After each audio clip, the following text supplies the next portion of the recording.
Today we get to read out of Romans 8 verse 1. Therefore, there is now no condemnation for those who are in Christ Jesus. Here is your word for today.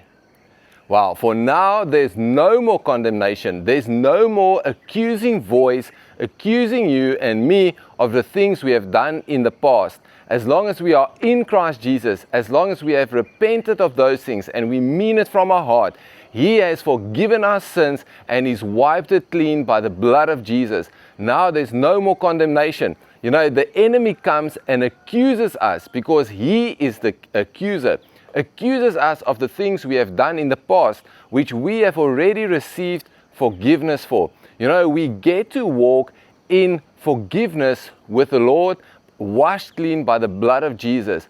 Know that there is now no condemnation if we are in Jesus. You know, today we get to walk in that freedom with Jesus.